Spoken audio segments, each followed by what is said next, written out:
नमस्कार दोस्तों, इस वीडियो में आप सीटेट अपर प्राइमरी के सीडीपी पेडागोजी के कुछ महत्वपूर्ण प्रश्नों की श्रृंखला देखने जा रहे हैं। सीडीपी पेडागोजी सीरीज की ये प्रमुख दूसरी वीडियो है अपर प्राइमरी के लिए। अगर आप प्राइमरी के साथ साथ अपर प्राइमरी के सभी सब्जेक्ट्स के कंप्लीट पेडागोजी को डिटेल में पढ़ना चाहते हैं, इसके अलावा सीटेट दिसंबर 2021 और प्रीवियस ईयर सभी शिफ्टों प्राइमरी और अपर प्राइमरी के सभी शिफ्टों के कंप्लीट पेपर सॉल्यूशन को डिटेल में देखना चाहते हैं, तो इस वीडियो के बाद इस वीडियो का डिस्क्रिप्शन जरूर चेक करिएगा। और अगर आप चैनल पर पहली बार विजिट कर रहे हैं तो इसको सब्सक्राइब करते हुए बेल आइकन को जरूर प्रेस कर लीजिएगा सीटेट, यूपी टेट और सुपर टेट की बेहतरीन तरीके से तैयारी करने के संदर्भ में। चलिए दोस्तों, आज के इस महत्वपूर्ण वीडियो को शुरू करते हैं। पहला प्रश्न पूछा गया है, बच्चों को आंतरिक रूप से अभिप्रेरित अधिगमकर्ता बनाने के लिए किस तरह के प्रोत्साहित किया जाना चाहिए। बच्चे को इंटरनल मोटिवेशन, इंटरनली मोटिवेट करना है अधिगम करने के लिए, तो किस तरह से प्रोत्साहित करना चाहिए हमसे पूछा जा रहा है। देखिए, पहले विकल्प से शुरुआत करते हैं। कहा जा रहा है हौसला बढ़ाने के लिए इनाम दे करके। इनाम जो होता है वो बच्चों को एक्सटर्नली मोटिवेट करता है। एक उदाहरण मैं आपको दे रहा हूं, ध्यान से समझिएगा।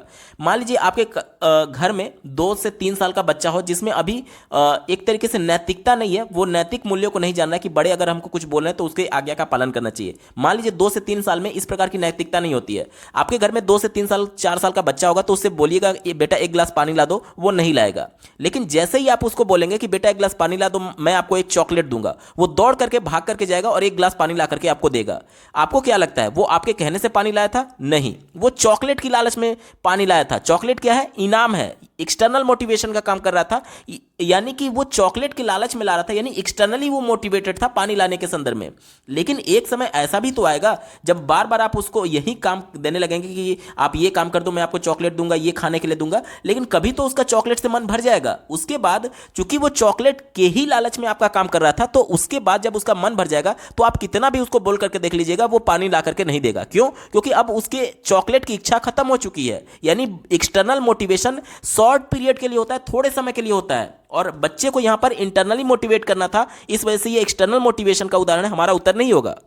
दूसरा विकल्प देखिए, त्रुटियों पर दंड दे करके। दंड देना चाहे शारीरिक हो या फिर शाब्दिक हो, इसे निषेध किया गया है एनसीएफ 2005 के अनुसार। ठीक है, यह विकल्प बिल्कुल नेगेटिव है, हमारा उत्तर नहीं होगा। चौथा देखिए, शिक्षिका द्वारा कक्षा में खास उपलब्धि वाले विद्यार्थियों पर खास ध्यान देकर के, यानी कि जो बहुत प्रतिभाशाली बालक है, जो खास उपलब्धि रखते हैं, उन पर ही केवल फोकस किया जा रहा है। बाकी बच्चे जो कमजोर है या फिर जो धीमी गति से सीख पा रहे हैं या फिर अन्य जो बच्चे हैं, उस पर ध्यान ही नहीं दिया जा रहा है। तो ये समावेशी कक्षा का विरोध है। समावेशी कक्षा ये कहता है कि चाहे बच्चे में किसी भी प्रकार की शारीरिक अक्षमता क्यों ना हो, किसी भी प्रकार का अधिगम विकार क्यों ना हो, कितना भी कमजोर क्यों ना हो, कितना भी प्रतिभाशाली क्यों ना हो, सबको एक नजर से देखना है एज ए टीचर आपको, और सबको एक साथ लेकर के चलना है। किसी से भेदभाव नहीं करना है, किसी पर खास ध्यान नहीं देना और किसी को बिल्कुल इग्नोर नहीं करना है। यह समावेशी कक्षा का विरोध था, हमारा उत्तर नहीं होगा। एक ही विकल्प बचा ऑप्शन नंबर 3 देखिए, अधिगम प्रक्रिया के दौरान की गई त्रुटियों से सीखकर बिना किसी नकारात्मक दंड के, डर के बिना। यानी बच्चे में गलतियों को लेकर के डर नहीं होना चाहिए। क्यों नहीं होना चाहिए? देखिए, बच्चे गलतियों के भी माध्यम से सीखते हैं, क्योंकि बच्चों के द्वारा जो त्रुटि की गई है, वो जाहिर सी बात है, जब बच्चा किसी काम को सीख रहा होगा तो प्रयास करेगा, क्योंकि प्रयास के माध्यम से जो बच्चे के व्यवहार में परिवर्तन होता है उसे ही अधिगम बोलते हैं।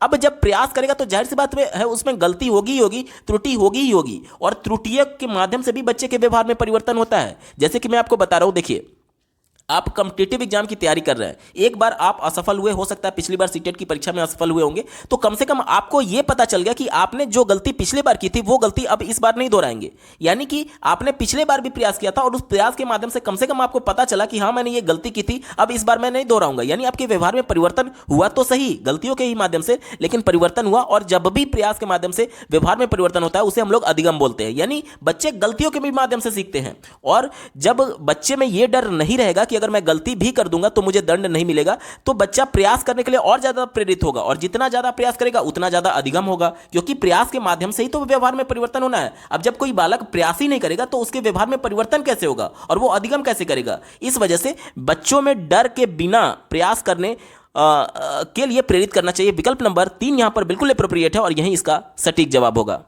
अगला प्रश्न पूछा गया था, निपुणता अनुमुखी विद्यार्थियों में कौन सा गुण होता है? ध्यान से समझिएगा, निपुणता उन्मुखी बोला गया है, यहां पर यह मिसप्रिंट है, उन्मुखी होना चाहिए। निपुणता उन्मुखी, जिसे हम लोग मास्टरी ओरिएंटेड कहते हैं, यानी किसी भी काम में बिल्कुल एकदम निपुण हो जाना उस सेंस में, बिल्कुल मास्टरी हासिल कर लेना उस सेंस में है। तो इसी को ध्यान में रख करके उत्तर ढूंढेंगे। ये चूंकि प्रश्न पॉजिटिव सेंस में है तो इसी को ध्यान में रख करके उत्तर ढूंढेंगे। चौथा विकल्प दिया गया है असफलता का अत्यधिक भय, यानी बच्चे त्रुटि करने से डरेंगे। इसके जस्ट पहले वाले प्रश्न में मैंने आपको बताया कि बच्चों में त्रुटियों को लेकर के कोई भी भय नहीं उत्पन्न होना चाहिए, और ये भय उत्पन्न करने की बात कर रहा था, निगेटिव हो गया, हमारा उत्तर नहीं होगा। तीसरा देखिए, असफलता का न्यून भय और क्षमता का अटल दृष्टिकोण। अटल हमेशा निगेटिव होता है। कैसे? अटल का मतलब होता है रिजिड, यानी कि बिल्कुल आप एक ही चीज पर अड़े हुए हैं कि नहीं यही होगा। जबकि अधिगम के लिए ये जरूरी है कि हमारे अंदर लचीलापन होना चाहिए। जैसे कि मान लीजिए कि कोई एक बालक है जो कि अच्छा परफॉर्म नहीं कर पा रहा है, नहीं सीख पा रहा है। आपने एक मूवी देखी थी तारे जमीन पर, वहाँ के उस विद्यालय के जिसमें वो बच्चा पढ़ रहा था, उसमें क्या होता था, सभी टीचर मान चुके थे कि ये बच्चा बिल्कुल गधा है, ये नहीं सीख पा रहा है। लेकिन जब उसको सही इन्वायरमेंट दिया गया तो वो बच्चा बहुत अच्छा परफॉर्म किया। आपने उस मूवी में पूरा अंत तक ये सभी चीज़ों को देख रहे होंगे। यानी कि जो टीचर वहाँ के पहले के जो टीचर थे, जो पहले से मान लिए थे कि ये बिल्कुल गधा है, ये कुछ नहीं पढ़ पाएगा, उन्होंने उस बच्चे की क्षमता के बारे में अटल दृष्टिकोण बना लिया था। यानी कि बिल्कुल रिजिड की नहीं, ये कुछ कर ही नहीं पाएगा। तो ये इस प्रकार का दृष्टिकोण जो होता है वो बच्चे को एक तरीके से किसी भी चीज के सीखने में बाधा उत्पन्न करता है, निगेटिव होता है, हमारा उत्तर नहीं होगा। दूसरा देखिए, असफलता का अत्यधिक भय, फिर से असफलता का भय दिखाया जा रहा है, यानी त्रुटियों का भय दिखाया जा रहा है, ये विकल्प निगेटिव हो गया। एक ही विकल्प बचा, ऑप्शन नंबर 1 देखिए, असफलता का न्यून भय, क्षमता का वार्षिक दृष्टिकोण, यानी कि क्षमता को सही तरीके से यूज करने की बात की जा रही है, बच्चों को कम नहीं आंका जा रहा है। तो ऑप्शन नंबर 1 बिल्कुल अप्रोप्रिएट है और यही इसका सटीक जवाब होगा। अगला प्रश्न पूछा गया था, निम्न में से कौन सी प्रक्रिया प्रभावशाली समस्या समाधान में बाधक है? फिर से निगेटिव सेंस में पूछा गया। किसके बारे में? समस्या समाधान के बारे में। कौन सा विकल्प निगेटिव है वो हमसे पूछा जा रहा है। ठीक है, चलिए चौथे विकल्प से शुरुआत करते हैं। कहा जा रहा है कि अन्वेषणात्मक, यानी कि खोज के माध्यम से रणनीतियों या समस्या समाधान की सामान्य रणनीतियों का प्रयोग करना। ये तो बात बिल्कुल सही है। एनसीएफ और राष्ट्रीय शिक्षा नीति 2020 दोनों ये कहती है कि बच्चे खोज के माध्यम से, अन्वेषण के माध्यम से अपने ज्ञान की रचना करेंगे। तो ये तो पॉजिटिव था, लेकिन प्रश्न हमसे निगेटिव पूछा गया था, इस वजह से ये हमारा उत्तर नहीं होगा। तीसरा देखिए, सही समस्या को पहचानना। बिल्कुल सही बात है। जब हम समस्या को सही तरीके से पहचान पाएंगे तभी तो उसका समाधान निकालेंगे। जब समस्या ही हम नहीं पहचान पा रहे हैं कि समस्या किस बारे में है, तो उसके बारे में सॉल्यूशन क्या निकालेंगे? तो ये भी बात बिल्कुल सही है। समस्या को सही तरीके से पहचानना चाहिए, तो पॉजिटिव है। इस वजह से हमारा उत्तर नहीं होगा, क्योंकि हमसे निगेटिव सेंस में पूछा गया था। पहला विकल्प देखिए, सही स्कीमा के क्रियाशील करना। सही स्कीमा को क्रियाशील करना, इसके पहले के कई पेपर्स में मैंने आपको बता रखा है कि स्कीमा क्या है। तो ये जीन पियाजे के द्वारा दिया गया एक टर्म है। स्कीमा क्या होता है? सेट ऑफ इंफॉर्मेशंस होता है। यानी कि जिस प्रकार से आपके मोबाइल में विभिन्न प्रकार के फोल्डर्स बने हुए हैं, जैसे कि MP3 गाने का अलग फोल्डर होगा, वीडियो क्लिप्स का अलग फोल्डर होगा, और आपके कॉन्टैक्ट्स लिस्ट का अलग फोल्डर होता है। मतलब जितनी प्रकार की फाइलें उतने अलग अलग प्रकार के फोल्डर्स होते हैं। इसी प्रकार से हमारे माइंड में विभिन्न इंफॉर्मेशन का जो उनकी कैटेगरी के हिसाब से अलग अलग किए गए हैं, उनके लिए अलग अलग फोल्डर बनाए गए हैं, जिसे स्कीमा बोला जाता है। ठीक है, ये स्कीमा बच्चे अपने सहूलियत के अनुसार इसमें कुछ चेंजेस भी करते हैं और इसको नए तौर पर बनाते भी हैं। तो क्या होता है कि जब हम लोग समस्या समाधान कर रहे हैं, यानी प्रॉब्लम हमारे सामने आ गया, जैसे कि मान लीजिए एक त्रिभुज है जिसकी 2 भुजाएं बराबर हैं, और ये कोण हमको मान लीजिए 60 अंश दिया गया है। तो पूछा जा रहा है कि ये वाला कोण क्या होगा। तो अब इस प्रश्न को कैसे सॉल्व करेंगे? जब बच्चा इस प्रश्न को देखेगा तो सबसे पहले वो अपने इस प्रश्न को देख करके प्रश्न को तो वो समझ गया कि हाँ कौन सा कोण निकालना है। उसके बाद से वो इससे जुड़े हुए पहले के थियरम के बारे में जानना चाहेगा कि क्या इससे जुड़े किसी थियरम को वो जानता है। तो उसके माइंड में तुरंत क्लिक करेगा कि हाँ, एक थियरम में जानता हूं, एक प्रमेय में जानता हूं कि किसी भी समद्विबाहु त्रिभुज, ये देखिए 2 भुजा बराबर है, यानी समद्विबाहु त्रिभुज हो गया। समद्विबाहु त्रिभुज के बराबर भुजा के आमने सामने वाले कोण बराबर होते हैं। यानी कि जब ये 60 अंश का है तो ये भी 60 अंश का होगा। ये एक प्रमेय का अप्लाई कर पाया उसने। ये प्रमेय कहां सेव था? उसके माइंड में सेव था, और माइंड में कहां पर? स्कीमा में सेव था। यानी कि सही स्कीमा, किस थियरम का, किस प्रमेय का उपयोग करना है, वो किसी स्कीमा में से था। सही की स्कीमा को ही एक्टिव करना, ये बात कहा गया था। अब देखिए, अब अगर यहां पर मैं वो बच्चा अगर मान लीजिए किसी दूसरे प्रमेय का प्रयोग कर रहा होता जो कि इसमें अप्लाई नहीं हो सकता था, तो क्या ये प्रॉब्लम सॉल्व होता? नहीं होता। यानी कि जो एप्रोप्रिएट स्कीमा है जिससे रिलेटेड ये प्रश्न है, उसी को एक्टिवेट करने की आवश्यकता है, तभी हम इसको सॉल्व कर पाएंगे। इसके बाद से बच्चा सोचेगा कि एक और प्रमेय उसने पढ़ा था कि त्रिभुज के तीनों अंतःकोणों का योग 180 अंश होता है। तो 2 कोण तो हमें पता चल ही गया। तीसरे कोण को निकालने के लिए इन दोनों को जोड़ करके 180 में से घटा देंगे तो हमें इस कोण का मान पता चल जाएगा, यानी इसका मान भी 60 आएगा। यानी कि एक और थियरम का बच्चे ने अप्लाई किया तो वो सही जो स्कीमा, यानी जिस भी स्कीमा में इस प्रकार के थ्योरम सेव होंगे उसको एक्टिवेट किया, उसको एक तरीके से सक्रिय किया, तभी बच्चे ने प्रॉब्लम को सॉल्व कर पाया। तो ये भी बात बिल्कुल पॉजिटिव है, यानी जिस प्रकार की समस्या है उससे जुड़ा हुआ जो स्कीमा होगा, उससे जुड़ा हुआ जो इंफॉर्मेशन का फोल्डर होगा, उसी को एक्टिवेट करने की आवश्यकता है, तभी प्रॉब्लम सॉल्व होगा। तो ये बात भी बिल्कुल पॉजिटिव है, हमारा उत्तर नहीं होगा। एक ही विकल्प बचा ऑप्शन नंबर 2, देखिए प्रतिक्रिया अन्वयता। इसे हम लोग क्या बोलते हैं, रिस्पॉन्स सेट बोलते हैं। जैसे रिस्पॉन्स सेट का मतलब क्या हुआ कि जैसे देखिए बच्चे के पास एक इस प्रकार का सेट है कि अगर आपने कोई समस्या उसको दिया तो उसके पास ये मान लीजिए 4 उसके पास विकल्प हैं, 4 ही तरह से वो प्रॉब्लम को सॉल्व करना जानता है। तो मान लीजिए कोई 5वां तरीका से प्रश्न पूछा गया तो प्रॉब्लम बच्चे सॉल्व नहीं कर पाएंगे। क्यों? क्योंकि उसके पास बाउंड है, वो बंधा हुआ है कि उसके पास 4 ही विकल्प है, 4 ही तरीके से वो प्रश्न को सॉल्व कर सकता है। 5वां प्रश्न जो कि उसके रिस्पॉन्स सेट में है ही नहीं, जब है ही नहीं उसके बारे में वो जानता ही नहीं है, तो प्रॉब्लम को सॉल्व ही नहीं कर पाएगा। यानी कि ये बाधक होगा बच्चे को समस्या समाधान में। और प्रश्न हमसे यही पूछा गया था कि कौन सा बाधक होगा, तो ऑप्शन नंबर 2 यहां पर बिल्कुल सटीक जवाब है। यहां पर रिस्पॉन्स सेट कहने का मतलब कि बच्चे बंधे हुए हैं कि उनके पास इतनी ही प्रतिक्रिया है, किसी प्रश्न के सापेक्ष इतना ही प्रतिक्रिया कर सकते हैं। जब जाहिर सी बात है 4 ही प्रतिक्रिया वो कर सकता है, तो 5वां अगर प्रश्न आ गया जिसके बारे में उसके पास कोई रिस्पॉन्स सेट नहीं था, तो उस प्रश्न के सापेक्ष वो कोई भी रिस्पॉन्स नहीं देगा, यानी समस्या का समाधान नहीं कर पाएगा। ये बाधक होगा और बाधक ही पूछा गया था, इस वजह से विकल्प नंबर 2 सही उत्तर है।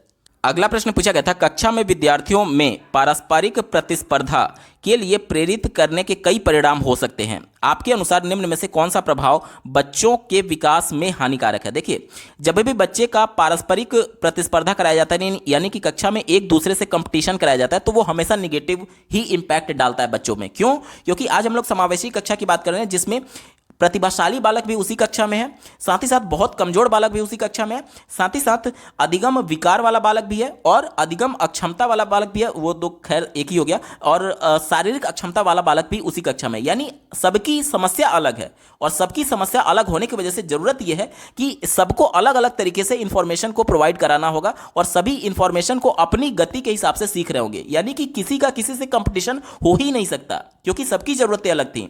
अब जब जाहिर सी बात है, जब किसी का कंपटीशन नहीं हो सकता और जबरदस्ती आप कंपटीशन करा रहे हैं, तो इसका निगेटिव इंपैक्ट तो पड़ेगा। वहीं हमसे पूछा जा रहा है कि कौन सा हानिकारक यहां पर विकल्प दिया गया है जो कि बच्चे पर निगेटिव इंपैक्ट डालेगा, वो हमसे पूछा जा रहा है। चलिए पहले विकल्प से शुरुआत करते हैं। कहा जा रहा है कि इस कक्षा में विजेता और हारे हुए विद्यार्थियों में विभेदीकरण होता है। बिल्कुल सही बात है।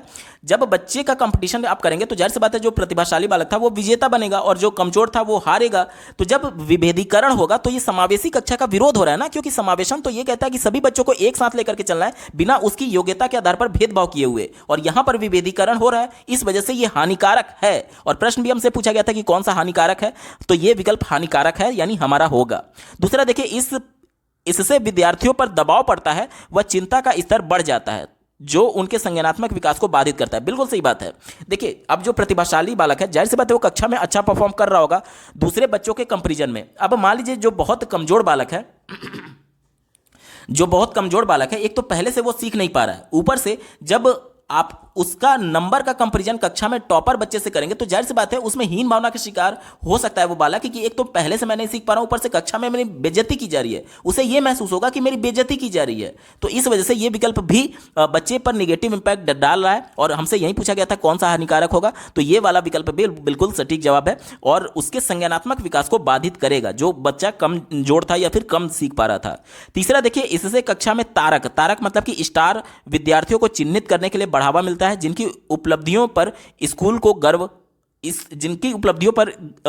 गर्व कर सकता है। देखिए, यहां पर यह कहा जा रहा है कि एक दूसरे से जब हम लोग कंपटीशन कराते हैं, तो इससे स्टार बच्चे, यानी जो बहुत अच्छा परफॉर्म कर रहे हैं, परफॉर्मर जो बच्चे हैं, उनको चिन्हित करने, यानी उनको अलग करने की बात की जा रही है, जिस पर बच्चे स्कूल जो है वो गर्व कर सकता है। देखिए, ये भी विकल्प निगेटिव है और हानिकारक के सेंस में आएगा। क्यों? क्योंकि यहां पर योग्यता के आधार पर अलगाव की बात आ रही है। योग्यता के आधार पर स्टार बच्चे, यानी कि जो अच्छा परफॉर्म कर रहे होंगे, यानी उनमें योग्यता है, तो योग्यता के आधार पर जब भी बंटवारा किया जाता है, योग्यता के आधार पर जब भी विभेदीकरण किया जाता है, तो समावेशन का विरोध होता है। ये भी निगेटिव सेंस में, और प्रश्न भी हमसे निगेटिव सेंस में पूछा गया था, यानी ये भी हमारा उत्तर होगा। चौथा देखिए, इससे विद्यार्थियों को प्रतिस्पर्धिक बाजार केंद्र अर्थव्यवस्था में ढलने के लिए तैयार किया जाता है, तो ये भी विकल्प निगेटिव है। देखिए, यहां पर मार्केट की बात की गई है, आज हम लोग शिक्षा की बात कर रहे हैं, तो शिक्षा का भी धीरे धीरे एक तरीके से बाजारीकरण हो चुका है। शिक्षा में भी आप देखेंगे कि जो टीचर हैं वो भी एक तरीके से सिर्फ पैसा कमाना उनका मेन उद्देश्य हो गया है।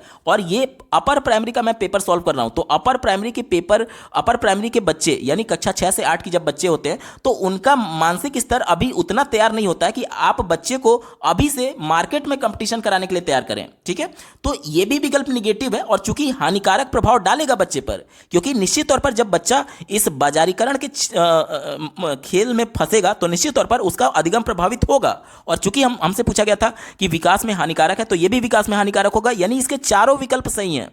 दिए गए ऑप्शन में देखिए विकल्प नंबर 3, 1, 2, 3, 4 इसका बिल्कुल एप्रोप्रिएट जवाब होगा। अगला प्रश्न पूछा गया था अर्थपूर्ण सीखने की प्रक्रिया किससे सुसाध्य होती है, यानी बच्चे कब अर्थपूर्ण तरीके से सीख पाते हैं। ध्यान से समझिएगा, एनसीएफ 2005 और राष्ट्रीय शिक्षा नीति 2020 दोनों ये मानती है कि बच्चे सक्रिय रूप से भागीदारी करके अन्वेषण के माध्यम से, खोज के माध्यम से अपने ज्ञान की रचना करते हैं। यानी बच्चे की सक्रिय भागीदारी इंपॉर्टेंट है, बच्चे का अनुभव इंपॉर्टेंट है। और अनुभव कहां से प्राप्त होगा? एनसीएफ 2005 ये कहता है कि बच्चे अपने परिवेश से देख करके सीखते हैं, यानी परिवेश से उसको प्रत्यक्ष अनुभव प्राप्त होता है। ठीक है, इसी को ध्यान में रख करके उत्तर ढूंढेंगे। चौथे विकल्प से शुरुआत करेंगे, केवल विशेषज्ञों की राय दृष्टिकोण के आधार पर, केवल एकमात्र एक ही, यही, ही, संपूर्ण रूप से, पूर्ण रूप से, ये जितने भी वर्ड होते हैं वो केवल एक पक्ष की बात करते हैं और हमेशा निगेटिव माने जाते हैं। चूंकि प्रश्न हमसे पॉजिटिव सेंस में पूछा गया था, ये कभी भी हमारा उत्तर होगा नहीं।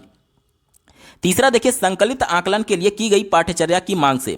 मैं बार बार कह रहा हूं, देखिए संकलित आकलन का एक और नाम होता है योगात्मक आकलन, और इसे हम लोग अंग्रेजी में समेटिव असेसमेंट बोलते हैं। यानी कि जो आपकी वार्षिक परीक्षा हो रही होती है उसको हम लोग संकलित आकलन बोलते हैं, समेटिव असेसमेंट बोलते हैं। यह हमेशा निगेटिव माना जाता है। कैसे? देखिए, यहां पर अर्थपूर्ण तौर पर सिखाना है और जो फाइनल परीक्षा होती है उसके बाद बच्चे को सिखाया नहीं जाएगा। अब बच्चे को पास या फिर फेल घोषित करने के लिए उसकी फाइनल परीक्षा होती है। और राष्ट्रीय शिक्षा नीति 2020 ये मानता है कि बच्चे को अगर अर्थपूर्ण तरीके से सिखाना है तो उसका संकलित आकलन ना करके रचनात्मक आकलन होना चाहिए। यानी एक कॉन्सेप्ट पढ़ाने के बाद से तुरंत बच्चे का एक मूल्यांकन किया जाए कि बच्चा उस कॉन्सेप्ट में कहां पर समस्या फेस कर रहा है या फिर कोई दिक्कत तो नहीं आ रही है। तो ये चीज की समेटिव असेसमेंट के संदर्भ में कहा गया है, इस वजह से ये विकल्प निगेटिव है, हमारा उत्तर नहीं होगा। ठीक है, क्योंकि राष्ट्रीय शिक्षा नीति 2020 समेटिव से ज्यादा रचनात्मक मूल्यांकन पर बात करता है, तो ये विकल्प निगेटिव हो गया। दूसरा देखिए, विद्यार्थियों द्वारा शिक्षिका से प्राप्त ज्ञान द्वारा। देखिए, आज के बच्चे की अगर मैं बात करूं तो संरचनावाद के संबंध में एनसीएफ और राष्ट्रीय शिक्षा नीति दोनों पैरवी करते हैं। संरचनावाद क्या है? बच्चे सक्रिय भागीदारी करके अपने ज्ञान की रचना करते हैं, यानी ज्ञान का निर्माण होता है, ना कि वो उसको रिसीव करते हैं। यहां पर विकल्प ये कहा जा रहा है कि शिक्षिका जो है वो ज्ञान बच्चों को बस दे रही है। बच्चे कोरे कागज थोड़ी हैं। संरचनावाद के अनुसार बच्चे अपने ज्ञान का निर्माण स्वयं करेंगे, करके सीखेंगे, और वो इंफॉर्मेशन को हुबहू रिसीव नहीं कर रहे होते हैं, बल्कि इंफॉर्मेशन को जांच परख करके, खुद करके, उसके बाद से फाइनलाइज करके वो चीजों को रिसीव कर रहे होते हैं। डायरेक्टली उसको रिसीव नहीं करते हैं। जैसे कि मान लीजिए आपके घर में छोटे बच्चे होंगे, आप उसको एक मोबाइल दीजिएगा, मतलब बिल्कुल छोटा जिसको समझ नहीं होगा, और आप उससे बोलेगा बेटा इसको पानी में मत डाल देना नहीं तो मोबाइल खराब हो जाएगा। वो मानेगा नहीं। वो जब तक पानी में डाल के देखेगा नहीं कि मोबाइल वाकई में खराब होता है, तब तक उसको विश्वास नहीं होगा। क्यों? क्योंकि वो उस एज में है, वो खुद करके सीखना चाहता है, और इसी को संरचनावाद बोलते हैं। तो बच्चे ज्ञान को रिसीव नहीं करते हैं। ज्ञान तो आपने बता दिया ना कि मोबाइल पानी में डालोगे तो खराब हो जाएगा, तो वो डाल के देखेगा। इस वजह से वो ज्ञान के प्राप्तकर्ता नहीं होते हैं, बल्कि ज्ञान के निर्माणकर्ता होते हैं। और इसी वजह से जीन पियाजे ने इनको नन्हा वैज्ञानिक भी बोला था, क्योंकि वैज्ञानिक क्या करते हैं? खुद करके देखते हैं प्रत्यक्ष तौर पर, तब चीजों को बारे में सत्य वो मानते हैं। यानी करके देखने पर जोर दिया जाता है। और ये विकल्प निगेटिव है, प्राप्त करने की बात कर रहा था, हमारा उत्तर नहीं होगा। एक ही विकल्प बचा, ऑप्शन नंबर 1 देखिए, विद्यार्थी के निजी दर्शन शास्त्र। निजी दर्शन शास्त्र यानी कि निजी मतलब उसका खुद का, और दर्शन शास्त्र यानी कि देख करके जो परिवेश में उसने देखा है उससे उसको जो अनुभव प्राप्त हुआ है, एवं दृष्टिकोण यानी बच्चे के अनुभव की बात की जा रही। तो यह विकल्प सबसे ज्यादा एप्रोप्रिएट है और यही इसका सटीक जवाब होगा। अगला प्रश्न पूछा गया था, अपनी पीढ़ी से पहली बार स्कूल जाने वाले विद्यार्थी की शिक्षा के लिए एक शिक्षिका को क्या करना चाहिए। मतलब एक ऐसा परिवार है, एक ऐसा पीढ़ी है जिसमें आज तक कोई स्कूल गया ही नहीं, वहां से निकल करके एक बालक पहली बार विद्यालय जा रहा है, उस परिवार से, उस पीढ़ी से। तो एज ए टीचर आप उसकी कैसे हेल्प कर सकते हैं, ये हमसे पूछा जा रहा है। चलिए चौथे विकल्प से शुरुआत करते हैं। कहा जा रहा है कि इनसे कोई अपेक्षा नहीं रखनी चाहिए। ये विकल्प तो बिल्कुल निगेटिव हो गया, क्योंकि बिना किसी के बारे में जाने, उसके बारे में पहले से विचार बना लेना, बिना उसके बारे में जाना, ये पूर्वाग्रह कहलाता है। और पूर्वाग्रह हमेशा नेगेटिव सेंस में होता है, क्योंकि यहां पर देखिए, यहां पर यह कहा जा रहा है कि विद्यार्थी शिक्षण के लायक नहीं है। देखिए, विद्यार्थियों के संबंध में कोई भी अगर निगेटिव कमेंट है, जैसे कि यही एक निगेटिव कमेंट है, तो ये कभी भी हमारा उत्तर नहीं होता, ये हमेशा निगेटिव सेंस में देता है। क्यों? क्योंकि बच्चे बिल्कुल जागरूक होते हैं, बिल्कुल चीज़ों को सीखने के लिए तत्पर होते हैं। जीन पियाजे ने बच्चों को नन्हा वैज्ञानिक कहा था, क्योंकि वो चीज़ों के बारे में उत्सुक होते हैं, जानने के लिए प्रेरित होते हैं। और ये लायक कहना, नालायक कहना, ये सभी चीज़ें निगेटिव होती है। ऐसा कोई भी विकल्प जो बच्चे को कम आके या फिर बच्चे की गलती बताए, वो कभी भी हमारा उत्तर नहीं होगा। ठीक है, क्योंकि एज ए टीचर आपकी जिम्मेदारी है, अगर बच्चा समझ भी नहीं पा रहा है तो आपकी जिम्मेदारी है, आप फिर अपना रोल सही से अदा नहीं कर पा रहे हैं। आप एज ए टीचर कर क्या रहे हैं जब बच्चा नालायक है, सीख नहीं पा रहा है? तो ये विकल्प आपकी असफलता को दिखा रहा है एज ए टीचर। ठीक है, तो ये विकल्प निगेटिव हो गया, हमारा उत्तर नहीं होगा। तीसरा देखिए, इसके लिए अलग कक्षा बनानी चाहिए। देखिए ये समावेशी कक्षा का पूरी तरीके से विरोध है। क्यों? क्योंकि समावेशी कक्षा ये कहता है कि चाहे बालक में किसी भी प्रकार की अक्षमता क्यों ना हो, चाहे बालक प्रतिभाशाली क्यों ना हो, बहुत कमजोर क्यों ना हो, सबको एक साथ लेकर के चलना है। किसी को योग्यता के आधार पर बंटवारा नहीं करना है, अलग नहीं करना है। ये विकल्प अलग करने की बात कर रहा है, इस वजह से निगेटिव हो गया। समावेशी का विरोध करने की वजह से हमारा उत्तर नहीं होगा। पहला देखिए, इनमें असफलता का डर पैदा करना चाहिए ताकि ये दबाव और तनाव में काम करे। ये तो बिल्कुल निगेटिव है, क्योंकि बच्चे फ्री होकर के अपने ज्ञान की रचना करते हैं। क्योंकि जब बच्चे दबाव में रहेंगे, तनाव में रहेंगे, तो उनका इमोशंस उसको निगेटिव तौर पर उसके अधिगम को प्रभावित करेगा। इस वजह से ये भी निगेटिव हो गया। एक ही विकल्प बचा, ऑप्शन नंबर 2 देखिए, इनकी संस्कृति का सम्मान करते हुए इन्हें स्कूल की भाषा और संस्कृति से परिचित कराना चाहिए। एनसीएफ 2005 बहुभाषिकता पर जोर देता है। बहुभाषिकता ही ये कहती है कि बच्चे का परिवेश कुछ भी हो, बच्चा जिस भी सांस्कृतिक पृष्ठभूमि से आया हो, बच्चे जो भी भाषा बोल रहे हो, उसको उसी भाषा में एक्सप्रेस करने का मौका दिया जाए। जैसे मान लीजिए बच्चा पहली बार विद्यालय गया होगा और मान लीजिए बच्चे को केवल भोजपुरी आती है, तो बच्चे को भोजपुरी में ही बोलने का मौका दीजिए और धीरे धीरे उसको विद्यालय की औपचारिक भाषा यानी हिंदी और अन्य भाषाओं की तरफ आगे लेकर के चलिए। वहीं यहाँ पर कहा जा रहा है कि उसकी संस्कृति का सम्मान करते हुए इन्हें स्कूल की भाषा और संस्कृति से परिचित करवाना चाहिए। विकल्प नंबर 2 बिल्कुल एप्रोप्रिएट है, यही इसका सटीक जवाब होगा। अगला प्रश्न पूछा गया था, यहां पर देखिए एक स्टेटमेंट दिया गया है और दूसरा तर्क दिया गया है और दोनों को पढ़ करके सही विकल्प का चयन हमें करना है। पहले स्टेटमेंट को देख लेते हैं। कहा जा रहा है कि विविध प्रकार की सामाजिक, आर्थिक और सांस्कृतिक पृष्ठभूमि के विद्यार्थियों की कक्षा सभी विद्यार्थियों के लिए अधिगात्मक अनुभव को बढ़ाती है। यानी बच्चे सीख रहे होते हैं एक दूसरे के अलग अलग सांस्कृतिक पृष्ठभूमि को देख करके, समझ करके, सांस्कृतिक पृष्ठभूमि को देख करके, समझ करके। तो ये तो बात बिल्कुल सही है। एनसीएफ इसी को तो संसाधन के तौर पर देखता है कि अगर कक्षा में विविधता है, प्रत्येक बालक की सांस्कृतिक पृष्ठभूमि अलग है, तो एक बच्चे को दूसरी की संस्कृति के बारे में जानने का कम से कम मौका तो मिल रहा है, अवसर तो मिल रहा है। तो ये संसाधन के तौर पर देखा जाना चाहिए और निश्चित तौर पर इससे बच्चे में अधिगात्मक अनुभव को बढ़ाया जा सकता है। विकल्प 1 बिल्कुल पॉजिटिव है, हमारा उत्तर होगा। तर्क देखिए क्या दिया जा रहा है, समावेशन से केवल उन्हीं विद्यार्थियों को लाभ होता है जो दृष्टिबाधित, श्रवण बाधित या जिन्हें विकार है। तो ये विकल्प निगेटिव है। क्यों? क्योंकि ये केवल दृष्टिबाधित, श्रवण बाधित और इन सब की बात कर रहा है, जबकि जो शारीरिक रूप से अक्षम है उनको भी लाभ होता है, जो बहुत प्रतिभाशाली हैं उनको भी लाभ होगा, जो बहुत कमजोर हैं उनको भी लाभ होगा। क्योंकि एक ही इंफॉर्मेशन को अलग अलग तरीके से रिप्रेजेंट करने की बात की जाती है ताकि बच्चे उसको कंफर्टेबली समझ पाए। तो केवल ये कहना कि इन्हीं को केवल लाभ होगा, ये निगेटिव है, हमारा उत्तर नहीं होगा।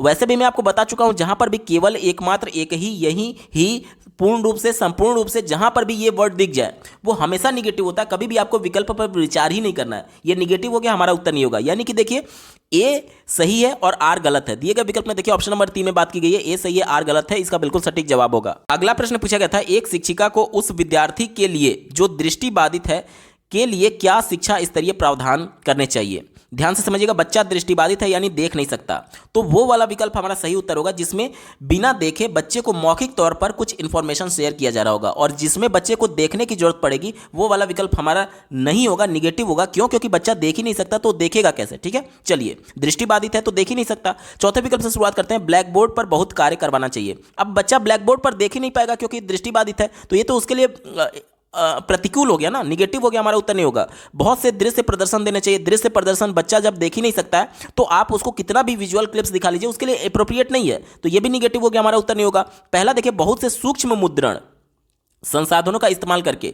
एक तो बच्चा वैसे ही नहीं देख पा रहा है, ऊपर से बहुत छोटे प्रिंट की बात की जा रही है, यानी कि बिल्कुल छोटे छोटे अक्षर ऐसे ए बी सी डी, एक तो वैसे ही नहीं देख पा रहा है, ऊपर से जब छोटे अक्षर उसको दिए जाएंगे, छोटे प्रिंटेड संसाधन उसको दिए जाएंगे, तो बच्चा इसमें भी कंफर्टेबल नहीं होगा। निगेटिव हो गया, हमारा उत्तर नहीं होगा। एक ही विकल्प बच्चा ऑप्शन नंबर 2 देखिए, मौखिक संकेतों का इस्तेमाल करना चाहिए ताकि उनको कल्पना करने में अवसर मिले। बिल्कुल सही बात है, बच्चा सुन नहीं सकता, लेकिन बच्चा देख नहीं सकता, माफ कीजिएगा, देख नहीं सकता, दृष्टिबाधित है, लेकिन वो सुन सकता है। तो जब आप मौखिक तरीके से शब्दों का प्रयोग करेंगे, संकेतों का प्रयोग करेंगे, तो जाहिर सी बात है बच्चा देख नहीं रहा है लेकिन सुन रहा है, और सुनने के माध्यम से वो कल्पना करके चीजों को कोरिलेट कर पाएगा। ये बिल्कुल एप्रोप्रिएट है और यही इसका बिल्कुल सटीक जवाब होगा। अगला प्रश्न पूछा गया था, विद्यार्थी जिन्हें अधिगम विकार है के सीखने के लिए निम्न में से कौन सी संस्कृति उपयुक्त होगी। ध्यान से समझिएगा, अधिगम विकार में कौन कौन से आते हैं, डिस्लेक्सिया, डिस्ग्राफिया, डिस्कैल्कुलिया, ये सभी अधिगम विकार माने जाते हैं। तो मान लीजिए किसी में पठन अक्षमता है, जो पढ़ नहीं सकता, देख करके चीज़ों में कंफ्यूज होता है, जैसे कि बी और डी में अंतर नहीं कर पा रहा, तो इसे हम लोग पठन वैफल्य या फिर इसी को डिस्लेक्सिया बोलते हैं। तो अगर मान लीजिए किसी बच्चे को डिस्लेक्सिया है, तो इनमें से कौन सी संस्कृति उसके लिए अप्रोप्रिएट होगी उसको पढ़ाने के संदर्भ में। पहले विकल्प से शुरुआत करते हैं, कहा जा रहा है कि सख्त पाठ्यचर्या का पालन। बार बार मैं कह रहा हूं, जहां पर भी सख्त वर्ड आ जाए वो हमेशा विकल्प को निगेटिव कर देता है। कैसे, देखिए, अब मान लीजिए कक्षा में करिकुलम कराया जा रहा है जिसमें प्रत्येक बच्चे को खड़े होकर के पढ़ना है, प्रत्येक बच्चे को खड़े होकर के बुक से पढ़ना है। अब मान लीजिए कि प्रत्येक बच्चे ने पढ़ लिया, लेकिन एक बच्चा ऐसा है जो कि डिस्लेक्सिया से जूझ रहा है, जिसको अक्षर और शब्दों में अंतर करने में, विभेद करने में दिक्कत महसूस होती है। तो अगर आप एज ए टीचर रिजिड बने रहें, बिल्कुल दृढ़ बने रहें, सख्त बने रहें कि नहीं तुम भी पढ़ोगे, जिस प्रकार से सभी बच्चे पढ़े तुमको भी पढ़ना पड़ेगा, तो ये तो बिल्कुल निगेटिव हो गया ना, क्योंकि बच्चा तो वैसे ही प्रॉब्लम फेस कर रहा था और आप जबरदस्ती कर रहे हो उसके साथ, तो ये निगेटिव हो गया। हमारा उत्तर नहीं होगा, क्योंकि वो कंफर्टेबल नहीं था पढ़ने में, क्योंकि वो अंतर नहीं कर पा रहा था वर्णों में, शब्दों में, अक्षरों में। विकल्प नंबर 1 निगेटिव है। चौथा विकल्प देखिए, त्रुटियों और गलतियों के लिए असहनशीलता रखना। असहनशीलता मतलब कि बिल्कुल आप गलती करने पर बच्चों को डांट रहे हैं या फिर इस प्रकार की चीज़ें, और सहनशील का मतलब कि बच्चे अगर कुछ गलती कर रहे हैं तो आप कहना ठीक है कोई बात नहीं, अगली बार प्रयास करिए, आप सफल होंगे। तो ये गलतियों के प्रति, ये गलती जो होती है ना, जो त्रुटियां होती है, वो अधिगम का पार्ट है। बच्चे गलतियों के माध्यम से भी सीखेंगे। अगर बच्चे को आप डांट देंगे कि तुमने गलती कैसे कर दिया, तुमने त्रुटि कैसे कर दिया, तो वो अगली बार प्रयास ही नहीं करेगा, क्योंकि उसके मन में डर बैठ जाएगा कि अगर मैंने गलती कर दिया तो टीचर फिर मुझे डांटेंगे। तो बच्चा गलती के डर की वजह से प्रयास ही नहीं करेगा, और जब प्रयास नहीं करेगा तो अधिगम होगा नहीं। तो ये भी बात बिल्कुल निगेटिव हो गया, हमारा उत्तर नहीं होगा। तीसरा देखिए, मानकीकृत आकलन निश्चित करना। मानकीकृत हमेशा निगेटिव होता है, कभी भी आपका उत्तर नहीं होगा। कैसे, समझाता हूं। देखिए, समावेशी कक्षा के अंतर्गत सभी प्रकार के बच्चे उसमें हैं, जो श्रवण बाधित भी है, जो दृष्टि बाधित भी है, जो एक तरीके से मुख बाधित है, जो अधिगम विकार से जूझ रहा है। अब मान लीजिए कि कोई ऐसा बालक है जो कि देख नहीं सकता, कोई ऐसा बालक है जो देख नहीं सकता, तो ब्लैक बोर्ड पर जब आप लिखेंगे तो उसको रिसीव नहीं कर पाएगा इन्फॉर्मेशन को। और कोई ऐसा बालक है जो सुन नहीं सकता, तो जब आप मौखिक तौर पर बताएंगे तो वो उसको रिसीव नहीं कर पाएगा। यानी कि एक विधि से के माध्यम से पढ़ाया ही नहीं जा सकता समावेशी कक्षा में। यहाँ पर सबकी जरूरतें अलग हैं, सबकी आवश्यकताएं अलग हैं, और उसके हिसाब से लचीलापन होना चाहिए, मानकीकृत नहीं होना चाहिए। मानकीकृत का मतलब कि एक ही विधि से, एक स्टैंडर्ड विधि से आकलन करने की बात की जा रही है। तो मान लीजिए जो देख नहीं सकता वो कैसे लिखित परीक्षा का आयोजन करेगा, लिखित परीक्षा के माध्यम से अपना आकलन करा सकता है। जैसे कि मान लीजिए कोई देख नहीं सकता तो कैसे पेपर पेंसिल के माध्यम से परीक्षा देगा, कोई सुन नहीं सकता तो कैसे मौखिक परीक्षा देगा। तो आकलन जो होना चाहिए वो लचीला होना चाहिए और उसकी बच्चों के जरूरत के हिसाब से होना चाहिए, ना कि मानकीकृत होना चाहिए। तो ये भी निगेटिव हो गया, हमारा उत्तर नहीं होगा। एक ही विकल्प बचा ऑप्शन नंबर 2 देखिए, विविध शिक्षा शास्त्रीय पद्धतियां अपना करके। ये विकल्प बिल्कुल एप्रोप्रिएट है, क्योंकि समावेशी कक्षा के अंतर्गत ये जरूरी है कि सबकी आवश्यकताओं को ध्यान में रखा जाए, और आवश्यकताओं को ध्यान में रखते हुए सबकी जरूरतों के अनुसार अलग अलग शिक्षा शास्त्रीय पद्धति को अपनाया जा सकता है। विकल्प नंबर 2 बिल्कुल एप्रोप्रिएट है और यही बिल्कुल सटीक जवाब होगा। अगला प्रश्न पूछा गया था, प्रतिभाशाली विद्यार्थियों की पहचान कैसे की जा सकती है। प्रतिभाशाली बच्चों के जो गुण होते हैं उसके आधार पर हमको उत्तर चुनना है। पहला दिया गया, चुनौतीपूर्ण कार्यों के लिए तत्परता द्वारा। बिल्कुल सही बात है, बच्चे चुनौतीपूर्ण कार्य के लिए भी बिल्कुल तत्पर रहते हैं जो प्रतिभाशाली होते हैं, तो ये तो बात बिल्कुल सही है। दूसरा देखिए, किसी बाहरी अभिप्रेरणा के बिना काम करने की अक्षमता, यानी कि ये कहा जा रहा है कि बच्चे बाहरी प्रेरणा का इंतजार करते हैं किसी काम को करने के लिए, ठीक है, और जब तक बाहरी प्रेरणा नहीं मिलेगा तब तक वो अक्षम होते हैं काम करने के संदर्भ में। तो ये विकल्प निगेटिव है, क्योंकि बच्चा जब प्रतिभाशाली है तो वो सेल्फ मोटिवेटेड होता है, इंटरनली मोटिवेटेड होता है, तो उसे किसी बाहरी इनाम, बाहरी अभिप्रेरणा की आवश्यकता नहीं है। और ये विकल्प कह रहा है कि बाहरी प्रेरणा की आवश्यकता है, तो विकल्प निगेटिव हो गया, हमारा उत्तर नहीं होगा। तीसरा देखिए, मौलिक सोच द्वारा। जाहिर सी बात है, जब बच्चा प्रतिभाशाली है तो क्रिएटिव भी होगा, यानी मौलिक विचार उसमें होगा ही होगा, तो ये भी बात बिल्कुल सही है। चौथा देखिए, बहुत समाधानों की क्षमता द्वारा।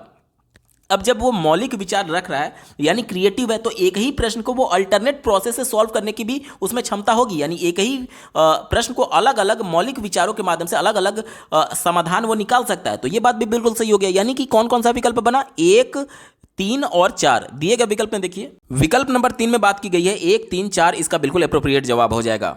दोस्तों, सीटेट अपर प्राइमरी के सीडीपी पेडागोजी के महत्वपूर्ण प्रश्नों की ये श्रृंखला आपको कैसी लगी कमेंट के माध्यम से जरूर बताइएगा, क्योंकि आपका एक कमेंट मुझे मोटिवेट करेगा ऐसे ही महत्वपूर्ण वीडियो लाने के संदर्भ में। अगर आप सीटेट अपर प्राइमरी के साथ साथ प्राइमरी के सभी सब्जेक्ट्स के कंप्लीट पेडागोजी के अलावा सीटेट प्रीवियस ईयर दिसंबर 2021 के सभी शिफ्टों, प्राइमरी और अपर प्राइमरी के सभी शिफ्टों के कंप्लीट पेपर सॉल्यूशन को डिटेल में देखना चाहते हैं तो इस वीडियो के बाद इस वीडियो का डिस्क्रिप्शन जरूर चेक करिएगा। और अगर आप चैनल पर पहली बार विजिट कर रहे हैं तो इसको सब्सक्राइब करते हुए बेल आइकन को जरूर प्रेस कर लीजिएगा सीटेट, यूपी टेट और सुपर टेट के बेहतरीन तरीके से तैयारी करने के संदर्भ में। इस वीडियो को देखने के लिए आपका बहुत बहुत धन्यवाद। भगवान करे आपका दिन शुभ हो।